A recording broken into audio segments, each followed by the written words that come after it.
You start noticing it in small ways. The tone shifts first. The warmth that used to feel effortless becomes inconsistent. Some days, she's fully present, engaged, almost magnetic in the way she talks to you. Other days, it feels like you're speaking to someone who is physically there, but emotionally somewhere else entirely. And the confusing part is that nothing obvious happened. No clear fight, no clear reason, just distance that doesn't make sense. So you start thinking harder, replaying conversations, adjusting your tone, sending more thoughtful messages, trying to bring back what you remember in the beginning. And that's usually where the shift really happens inside you. Because when you stop feeding someone's emotional expectations, you don't just lose their warmth for a moment. You start entering a dynamic where your absence of emotional supply becomes noticeable to them. And if that person relies heavily on attention, validation, admiration, or emotional control to regulate how they feel about themselves, your change doesn't go unnoticed. This is where a lot of confusion begins, not because you did something wrong, but because the system you were inside of was never based on emotional balance in the first place. It was based on emotional input and output. When you were giving attention, validation, reassurance, or emotional energy freely, things felt smooth. When that changes, the system reacts. And what you experience next can feel like a series of emotional phases that don't make sense at first, but actually follow a predictable psychological pattern. The first stage is usually confusion and recalibration. When you stop feeding that emotional dynamic the same way you used to, the reaction is not immediate anger. It's often subtle disruption. You might notice her becoming slightly more distant, or oddly quiet, or suddenly more observant of what you're doing. It's like she's recalibrating her understanding of where she stands with you. Psychologically, this happens because the expected emotional feedback loop has changed. If someone is used to being the center of attention in a relational system, even small shifts can feel destabilizing. So instead of reacting outwardly right away, there is often a silent internal assessment. What changed? Why is this different? Can I fix it? During this stage, you might also feel yourself becoming more anxious without fully understanding why. You try to restore normality. You become more available. You over-explain. You try to bring back emotional ease. But what you don't realize is that the dynamic is already shifting away from automatic validation.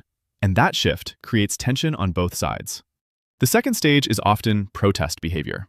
This is where emotional tactics start to surface more clearly, but not always in obvious ways. It can look like sudden coldness, indirect comments, sarcasm, or subtle attempts to provoke emotional reactions from you. Sometimes it appears as withdrawal, sometimes as increased emotional intensity. The pattern is not consistent because the goal is not clarity. The goal is to regain emotional control, or restore the previous level of attention. From a psychological standpoint, this is what happens when someone feels a loss of perceived emotional importance. The system they relied on for self-stability feels disrupted, so behavior shifts toward regaining that input. You might notice moments where she seems to pull away just enough for you to chase, or she becomes slightly more critical, or she brings up unrelated frustrations that feel disproportionate. These are not random. They are attempts, conscious or unconscious, to test whether your emotional availability can be restored. And if you respond the way you used to, the cycle resets. But if you don't, something else begins to emerge. The third stage is devaluation. This is where emotional distance becomes more structured. Instead of subtle testing, you start noticing a clearer shift in how you are perceived or treated. Your words are misinterpreted more easily. Your efforts are minimized. Things you used to do that were appreciated are now either ignored or seen as expected, not meaningful. This stage often feels painful because it contradicts the earlier version of the relationship your mind still remembers. You start questioning yourself more deeply. Did I change? Did I stop being enough? Was it all temporary? But what's actually happening here is not a reflection of your worth. It is a reflection of a shifting emotional hierarchy. When the emotional supply is no longer consistent, the perception of value within that dynamic often changes as well. Psychologically, devaluation serves a purpose. It helps the person reduce emotional dependency on what they feel they are losing control over. If admiration or emotional attention is no longer freely given, diminishing the perceived importance of the source can become a coping mechanism. For you, this stage is where self-doubt often intensifies. Because you are still emotionally invested, but now the feedback you are receiving is inconsistent or negative. You begin trying harder, not realizing that effort alone is not what restores balance in this type of dynamic. Instead, your effort often deepens the imbalance. Then comes the fourth stage, which is replacement or externalization. This is where the emotional system seeks new sources of validation or attention. It does not always mean a direct replacement in a literal sense. It can appear as increased focus on external social interactions, new attention sources, or emotional distancing through distraction. From the outside, it can feel like you are being replaced, but psychologically, what is happening is more about regulation than replacement. When emotional input from one source decreases, the system looks for another way to stabilize itself. This stage can be especially confusing because it introduces comparison. You may notice shifts in attention that feel deliberate or even performative. This often triggers deep emotional reactions in you because it activates fear of loss and rejection at the same time. And when that reaction appears, it often confirms to the other person that emotional control or influence is still present. Not because they are consciously calculating it in a detailed way, but because emotionally reactive behavior signals continued attachment. This is one of the hardest parts to understand, because your natural emotional responses are being interpreted inside a system that responds to intensity, not clarity. The fifth stage is discard or emotional disengagement cycles. At this point, the relationship either becomes very distant or enters a push and pull pattern where connection disappears and reappears unpredictably. There can be moments of sudden warmth again, brief reconnection, nostalgia, or emotional openness, followed by withdrawal. This cycle is often what keeps people emotionally stuck the longest. Because the intermittent return of warmth reactivates hope, your mind remembers the earlier version of the relationship and tries to reconnect with it. You start believing that if you just do something differently, the connection will stabilize again. But what's actually happening is a cycle of emotional reinforcement. Distance creates longing, and occasional reconnection reinforces attachment. Psychologically, this pattern is powerful because the brain is highly responsive to unpredictability in emotional reward.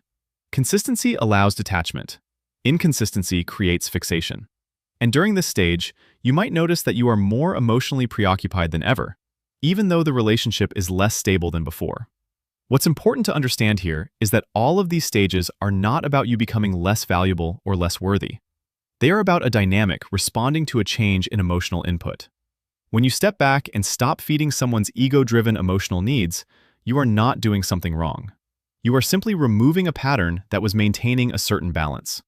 And when that balance shifts, the system reacts in predictable ways. But the most important shift is not what happens in the other person's behavior. It is what happens in your awareness. Because at some point, you start seeing the pattern instead of just feeling it. You start recognizing that the confusion, the inconsistency, the emotional highs and lows were not random. They followed a structure. And that recognition is where emotional clarity begins. You start realizing that love should not require constant self-adjustment. That connection should not make you question your worth repeatedly. That emotional stability is not something you have to earn through performance or attention management. This is where detachment begins, not as an emotional shutdown, but as a return to internal balance. You stop trying to decode every shift in behavior. You stop overanalyzing silence. You stop measuring your value through responsiveness or attention. Instead, you begin to observe without emotionally entering the pattern. And that distance changes everything. Because once you are no longer emotionally inside the cycle, it stops controlling your internal state. From there, boundaries become clearer. Not aggressive boundaries, not reactive ones, but calm internal decisions about what you will and will not participate in emotionally. You stop overinvesting in inconsistency. You stop chasing clarity from confusion. You stop expecting stability from a dynamic that has shown you instability. And slowly, your nervous system begins to settle. What once felt urgent starts to feel distant. What once felt confusing starts to feel predictable. And what once felt emotionally consuming starts to lose its grip. This is not about winning or losing anything. It is about returning your attention back to yourself. Because the moment you stop feeding a dynamic that thrives on emotional imbalance, you begin to see your own emotional space more clearly. And in that space, you can finally recognize what peace actually feels like. Not excitement, not intensity, not confusion, just clarity. And from that clarity, healing becomes less about trying to fix what happened and more about no longer repeating what drained you in the first place. You don't need to force closure. You don't need to extract meaning from every moment. You just need enough distance to see the pattern for what it was, and enough self-respect to no longer step back into it. And over time, that becomes your new baseline. Calm, steady, clear. Not because everything changed outside of you, but because you stopped participating in something that was never emotionally balanced to begin with.